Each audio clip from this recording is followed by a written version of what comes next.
یہ بھی ان ابتدائی صورتوں میں سے ہے جو رحمت عالم صلی اللہ علیہ وسلم پر مکی دور میں نازل ہوئی ہے۔ آپ نے اندازہ کیا ہوگا کہ جتنی بھی مکی صورتیں ہیں ان میں قیامت کا تذکرہ ہے، ان میں آخرت کا تذکرہ ہے، جنت اور جہنم، جزا اور سزا کا تذکرہ ہے۔ چنانچہ اس صورت میں بھی اسی طریقے سے قیامت کا تذکرہ ہے اور قیامت کے جھٹلانے والوں کا تذکرہ ہے۔ پھر آخر کی آیتوں میں نماز میں سستی اور کاہلی برتنے والوں کا تذکرہ ہے اور ان کے لیے وعید ہے۔ اگر قیامت کے حوالے سے پورے عالم پر نظر دوڑائی جائے تو دو ہی جماعتیں ہمیں ملیں گی۔ ایک وہ جماعت جو قیامت کو مانتی ہے، اقرار کرتی ہے، اس کو یقین ہے کہ قیامت قائم ہوگی، اللہ رب العزت کے سامنے حاضری ہوگی اور دنیا میں جو کچھ انسان نے کیا ہے اس کی پوچھ ہوگی۔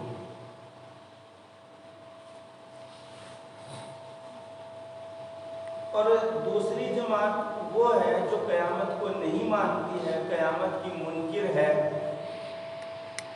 کہ قیامت قائم ہوگی نہیں بلکہ قیامت کوئی چیز ہے ہی نہیں۔ تو ظاہر سی بات ہے جو قیامت کے منکر ہیں، قیامت کو مانتے ہی نہیں ہیں، تو وہ پھر قیامت کی تیاری یا آخرت کی تیاری کیوں کریں گے؟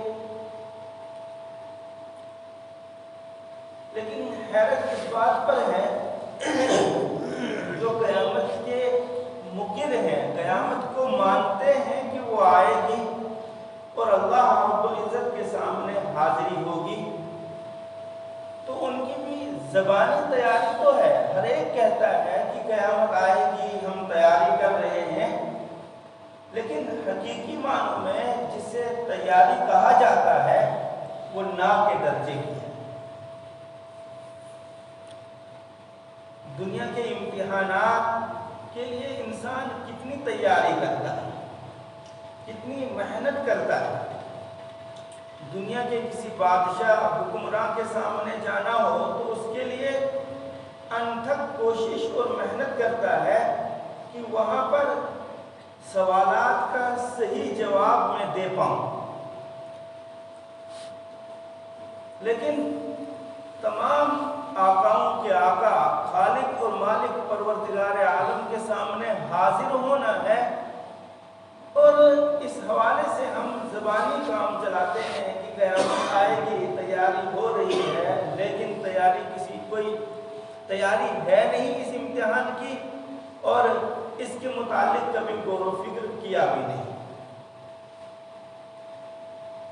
اللہ رب العزت نے ایسے لوگوں کے لیے فرمایا کہ جو قیامت کے بالکل منکر ہیں یا زبان کے اعتبار سے منکر تو ہے نہیں لیکن قیامت کی تیاری نہیں کر رہے ہیں، تو فرمایا کہ اے نبی صلی اللہ علیہ وسلم یا قیامت تک آنے والے نبی صلی اللہ علیہ وسلم کے امتی جو قرآن کریم پڑھ رہے ہیں، کیا آپ دیکھتے نہیں کہ کچھ لوگ تو قیامت کو جھٹلا رہے ہیں زبان سے اور کچھ لوگ جھٹلا رہے ہیں عمل سے؟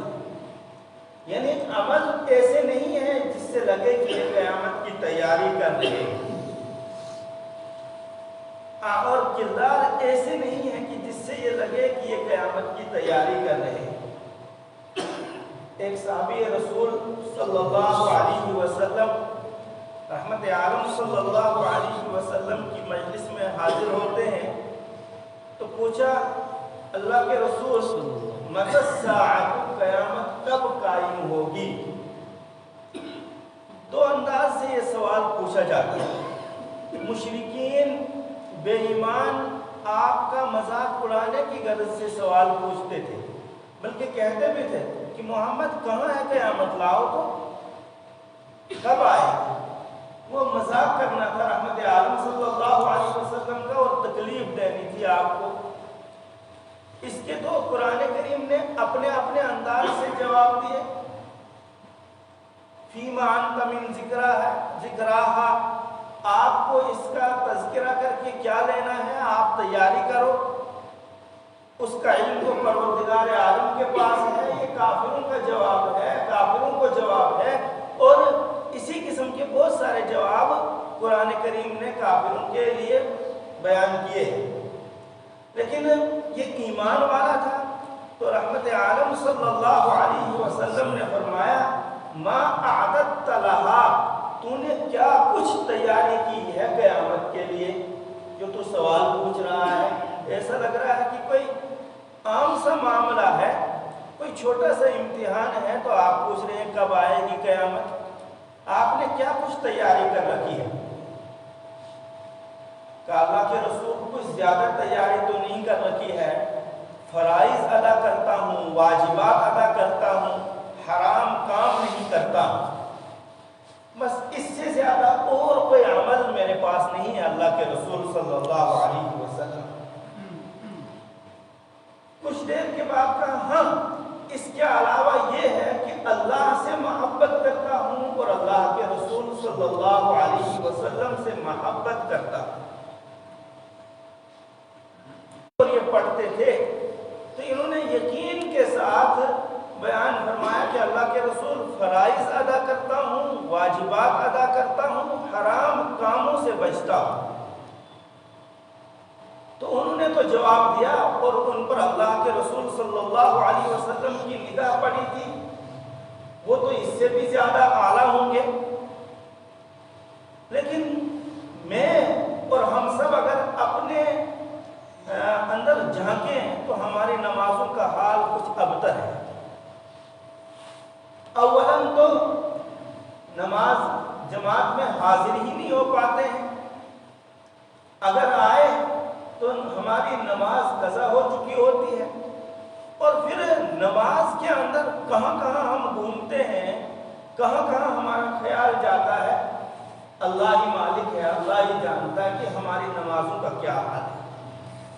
اسی وجہ سے فرمایا کہ جو صحابہ کا ایمان تھا اور صحابہ کے عمل تھے، اگر اس کا 10واں حصہ بھی اس امت کے کسی فرد کو مل جائے تو کامیاب ہے، نجات یقینی۔ لیکن ویسا تو پیدا کریں، ویسی کوشش اور محنت تو کریں۔ علماء نے یہ بھی لکھا ہے کہ اگر کوئی گھر سے نکلتا ہے اس نیت سے نماز بھی پڑھ لوں اور فلاں ساتھی سے مل بھی لوں، تو اس میں شرک کی بو آ گئی۔ آپ اللہ سے ملنے نہیں جا رہے ہیں، آپ اللہ سے ملاقات کرنے نہیں جا رہے ہیں، آپ خدا رب العزت سے سرگوشی کرنے نہیں جا رہے ہیں، پرائیویٹ ملاقات نہیں کرنے جا رہے ہیں، بلکہ آپ تو اپنا کوئی کام لے کر جا رہے ہیں۔ اسی وجہ سے فرمایا کہ جب آدمی گھر سے نکلتا ہے اور مقصد صرف نماز ہے، تو جتنے قدم وہ گھر سے مسجد تک دیتا ہے، اتنے قدم کے برابر اس کے گناہ کم ہو جاتے ہیں اور اس کو نیکیاں ملتی ہیں اور اس کے درجات بلند ہوتے ہیں۔ یہ نماز ہے، یہ ایمان اور کفر کے درمیان ایک سرحد ہے۔ آدمی نماز پڑھتا ہے تو وہ ایمان والا تسلیم کیا جائے گا، نماز نہیں پڑھتا ہے تو وہ ایمان والا تسلیم نہیں کیا جائے گا۔ بلکہ فرمایا رحمت عالم صلی اللہ علیہ وسلم نے کہ مسجد میں جماعت میں کوئی حاضر ہو تو اس کے بارے میں ایمان کی گواہی دو کہ یہ ایمان والا ہے، یہ صاحب ایمان ہے۔ تو اللہ کے رسول صلی اللہ علیہ وسلم نے ایک صحابی سے سوال کیا کہ کیا کچھ قیامت کی تیاری ہے کہ قیامت کا سوال آپ کر رہے ہیں؟ ورنہ تو قیامت کے متعلق بہت سارے لوگ پوچھ رہے ہیں۔ ولید ابن ولید مجھ سے پوچھتا ہے، ولید ابن مغیرہ مجھ سے پوچھتا ہے، عاص بن وائل مجھ سے پوچھتا ملتا ہے جب کبھی قیامت کا تذکرہ آتا تھا تو یہ منہ پھٹ تھے، جری تھے، آتے تھے آپ کے پاس، محمد تو قیامت قیامت کرتا ہے، لانا کہاں ہے وہ قیامت؟ کبھی عذاب کی بات، اویتنا بھی عذاب علیم، لانا کہاں ہے عذاب؟ ایک مشرک تھا، جب عذاب کی آیت نازل ہوئی تو اس نے کہا اللہم ان کان ھذا ھو الحق فامطر علینا حجارۃ من السماء او ائتنا بعذاب علیم، اگر یہ حق ہے جو یہ بار بار کہہ رہا ہے، فامطر علینا حجارۃ من السماء، ہم پر آسمان سے پتھروں کی بارش برسا دے، فامطر علینا حجارۃ من السماء او ائتنا بعذاب علیم، یا کوئی دردناک عذاب پہ جس کی وجہ سے ہم ہلاک ہو جائیں، اور ہوا بھی وہ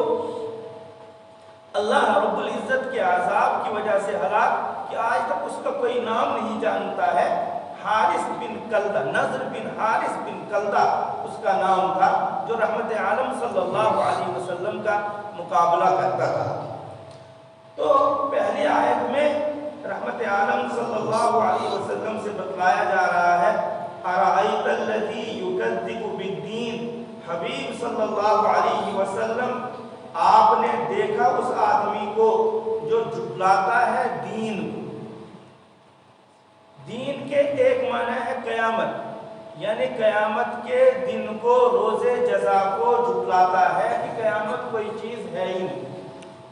کبھی کبھی مشرک کوئی پرانی سڑی ہوئی ہڈی اٹھاتے تھے، اس کو ہاتھ سے چورا چورا کرتے تھے اور کہتے تھے من یحیی العظام وہی رمیم، یہ ہڈی جو بوسیدہ ہے اس کو کون دوبارہ زندہ کر سکتا ہے؟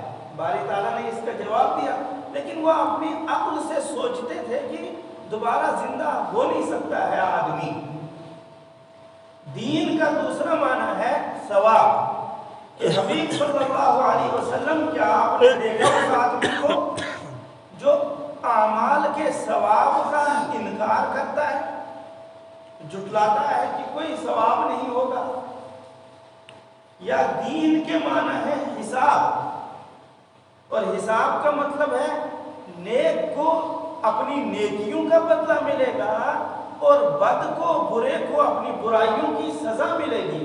تو ترجمہ ہوگا کیا آپ نے دیکھا اس آدمی کو جو جھٹلاتا ہے حساب و کتاب کو؟ فَذَلِكَ الَّذِي يَدُعُّ الْيَتِيمَ، یہ وہی آدمی ہے جو یتیم کو دھکے دیتا ہے، یتیم کو دھتکارتا ہے۔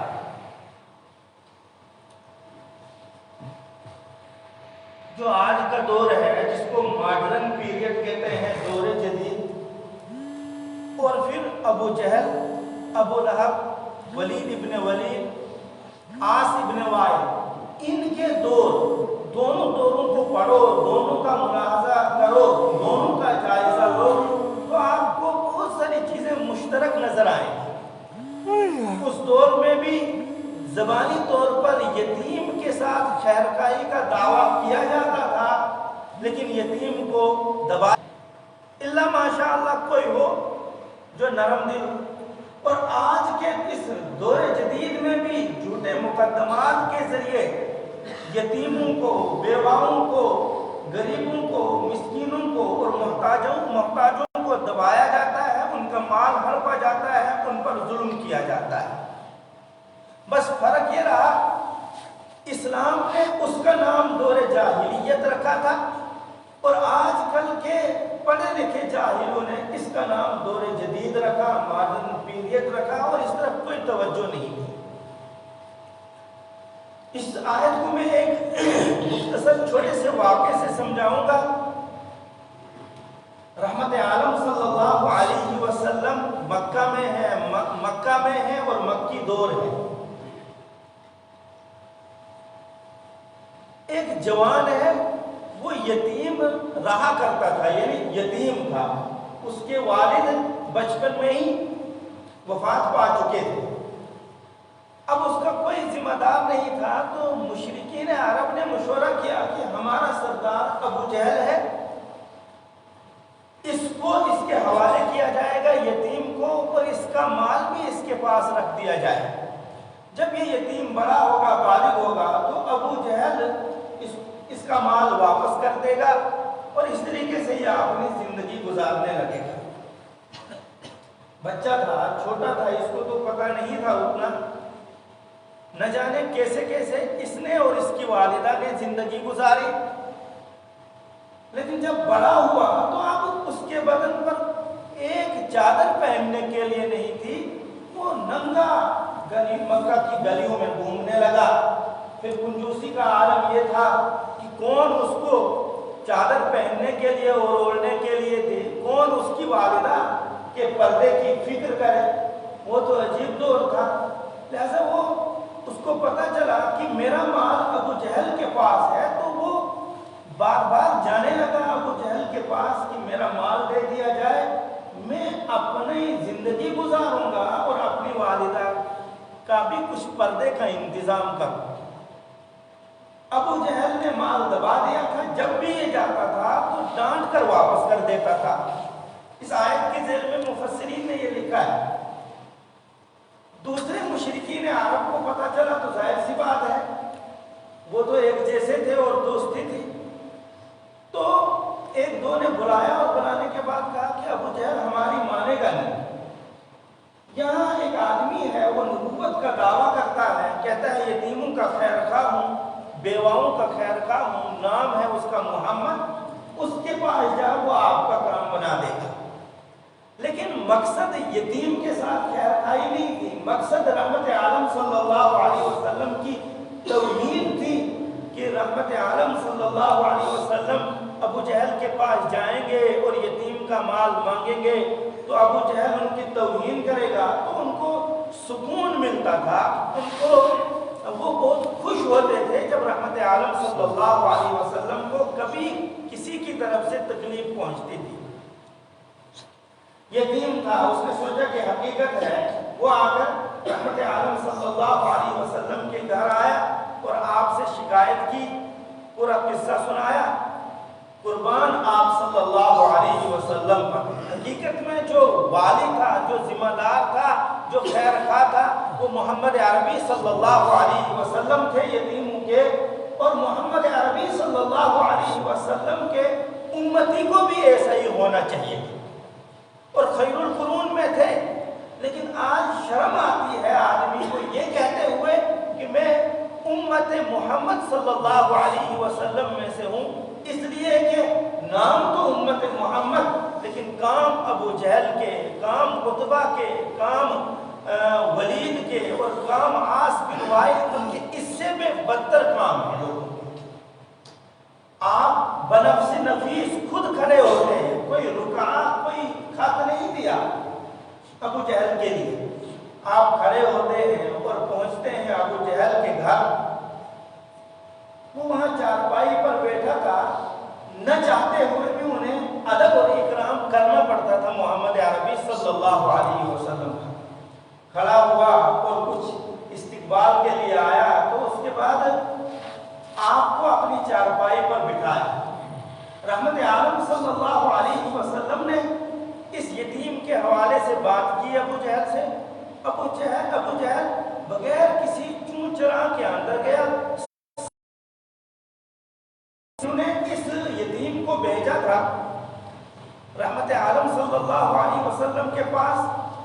یہ اپنے اپنے چھتوں سے دیکھ رہے تھے نظارہ کہ محمد عربی صلی اللہ علیہ وسلم کی توہین ہوگی، لیکن جب دیکھا ایسا کوئی مسئلہ پیش نہیں آیا، ابو جہل نے مال حوالہ کیا، آپ بھی واپس آئے، یتیم بھی خوشی خوشی اپنے گھر گیا، اپنی زندگی گزارنے لگا۔ تو انہوں نے شام تک یہ باتیں اڑانی شروع کر دی کہ ابو جہل صابی ہو گیا۔ اس دور میں جو ایمان لاتا تھا اس سے کہتے تھے یہ صابی ہو گیا۔ شام کو آ کر پوچھا کہ ابو جہل، یا تو اسے یہ امید نہیں تھی کہ تو محمد کی مانے یا اس کے دین کو قبول کرے، لیکن آپ نے حد ختم کر دی۔ وہ آئے تھے بغیر کسی شور اور بغیر کسی ہنگامے کے، آپ نے مال حوالہ کیا، کہیں ایسا تو نہیں کہ آپ ان کی باتوں میں آ گئے؟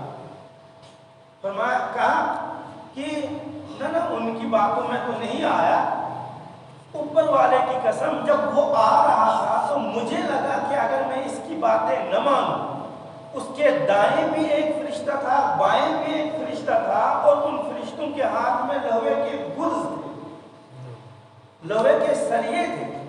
اگر میں نہ مانتا تو مجھے لگا کہ وہ مجھے موت کے گھاٹ اتار دیتے۔ میں نے خیر اسی میں سمجھی کہ میں محمد کی بات مانوں اور اس یتیم کا مال حوالہ کروں۔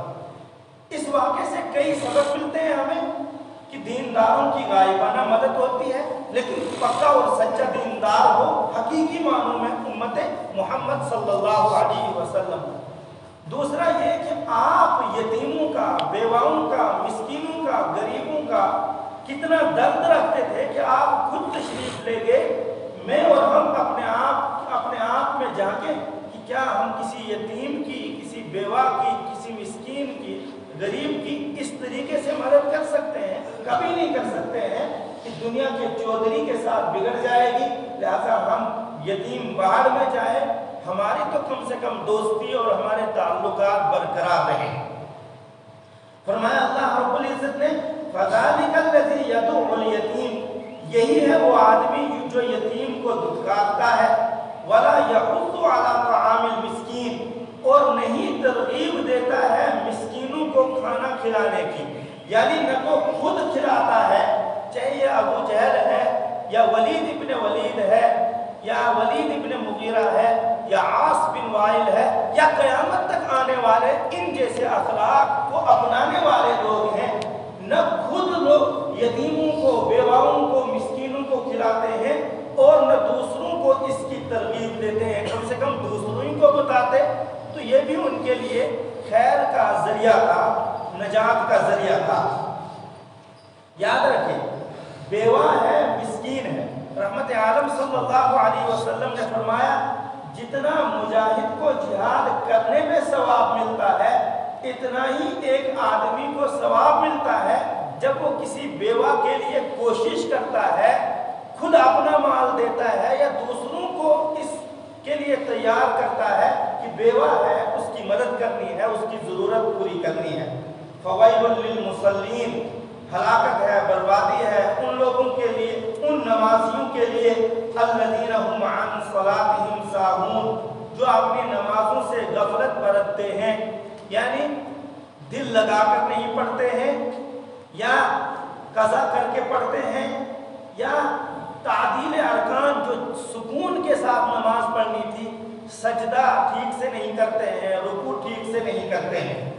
رحمت عالم صلی اللہ علیہ وسلم نے ایک موقع پر لوگوں سے فرمایا کہ منافق کی نماز سے بچو، 3 مرتبہ ارشاد فرمایا منافق کی نماز سے بچا کرو، منافق کی نماز سے بچا کرو۔ اس دور میں منافق بھی نماز پڑھتے تھے تاکہ آپ صلی اللہ علیہ وسلم کی محبت حاصل ہو جائے، تاکہ ہمیں ایمان والوں میں تسلیم کیا جائے۔ فرمایا اللہ کے رسول، مسلم شریف کی روایت ہے، منافق کی نماز کیا ہے؟ فرمایا کہ جب نماز کا وقت ہوتا ہے تو وہ بیٹھا رہتا ہے، باتوں میں مشغول ہوتا ہے، خرید و فروخت میں مشغول ہوتا ہے، دوسرے کاموں میں مشغول ہوتا ہے۔ جب آخری وقت ہوتا ہے چند منٹ، اس وقت کھڑا ہو جاتا ہے اور نماز پڑھتا ہے، کوے کی طرح ٹھونگے مارتا ہے، یعنی جلدی جلدی نماز پڑھتا ہے۔ اس کو آپ صلی اللہ علیہ وسلم نے فرمایا کہ یہ منافق کی نماز ہے۔ معلوم ہوا کہ ضرورت ہے اس بات کی کہ ہم اپنی نمازوں کا بھی جائزہ لیں، کہیں اس فہرست میں ہم شامل تو نہیں ہیں۔ الذین هم یراؤون، وہ نمازی جو دکھلاوا کرتے ہیں، یعنی پڑھتے تو ہیں لیکن پڑھتے ہیں اس لیے کہ محلے والے، معاشرے والے، اہل و عیال مجھے کہے کہ یہ نمازی ہے، پڑھے لکھے لوگ، استاد مجھے کہیں کہ یہ نمازی ہے، ورنہ دل سے وہ نماز نہ پڑھتا ہے نہ محبت رکھتا ہے۔ وَيَمْنَعُونَ الْمَاعُونَ، اور ہلاکت ہے ان لوگوں کے لیے جو برتی جانے والی چیزیں، ایک دوسرے کو دی جانے والی چیزیں روکتے ہیں۔ برتی جانے والی چیزیں زمانہ قدیم میں دیکھا ہوگا کہ گھر میں نمک نہیں ہے تو پڑوس سے مانگتے ہیں، آگ نہیں ہے تو پڑوس سے مانگتے ہیں، کوئی بڑا مہمان آ گیا تو بڑا سا برتن اپنے پڑوس سے مانگ لیا۔ اسی طریقے سے کچھ کھانے پینے کی کچھ چیزیں کم تھی تو اپنے پڑوس سے مانگ لی، چاول، دال، آٹا وغیرہ۔ ان چیزوں کو